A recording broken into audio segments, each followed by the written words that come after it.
Quail পাখির ডিম ছোট, খাইতে কিন্তু অনেক সুস্বাদু। চলে আসছে মেহমান, তাদেরকে করতে হবে কিন্তু অনেক সম্মান। আসসালামু আলাইকুম এভরিওয়ান, সবার কি অবস্থা? আশা করি অনেক ভালো আছেন। আলহামদুলিল্লাহ, আমি আল্লাহর রহমতে অনেক ভালো আছি। তো আমি আজকে এক জায়গায় যাইতে চাইছিলাম, যাইতে পারবো না, কারণ আমার বাড়িতে কিন্তু মেহমান আসছে, তার জন্য চলে আসলাম বাড়িতে। তো আইসা দেখি আমার ঢাকার শহরের একজন ছোট ভাই চলে আসছে ভালোবাসার টানে আমার সাথে করতে দেখা আমার স্বপ্নের কুয়েল কামারে। তারপরে ভাইদেরকে বসার সুযোগ করে দিলাম।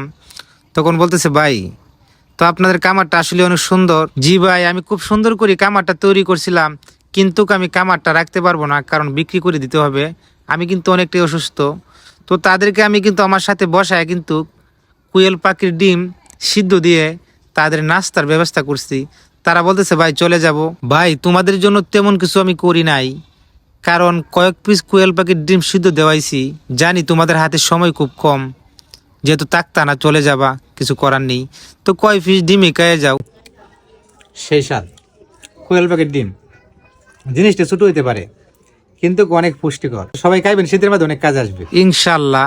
তখন ভাইদেরকে বললাম, ভাই আজকের দিনটা বেড়ায় যাও।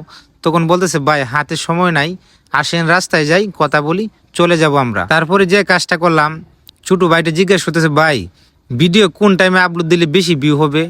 আমি বললাম, যদি তোমার ভিডিওর কোয়ালিটি ভালো হয় তেমনিতে ভিউ আসবে। তো আমরা তো ভিডিও আপলোড দিই সকাল 9টায় একটা, আর রাত্রে 7টায় একটা দিই।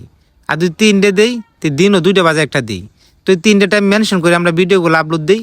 তুমি সেম এই টাইমগুলা ফলো করে আপলোড দিবা, তাহলে আশা করি তোমাদের আস্তে আস্তে ভিউ আসতে থাকবে ইনশাআল্লাহ। তখন ছোট ভাইটা বলতেছে, ভাই যদি আপনার শরীরটা সুস্থ হয় তাহলে আমাদের এলাকায় যায়েন, আমরা অনেকটাই খুশি হব। ঠিক আছে ভাই, যদি আল্লাহ আমাকে যাওয়ার তৌফিক দেয় আমি যাবো ইনশাআল্লাহ। আমার আজকের ভিডিওটা এই পর্যন্তই। আপনারা সকলেই ভালো থাকবেন, সুস্থ থাকবেন।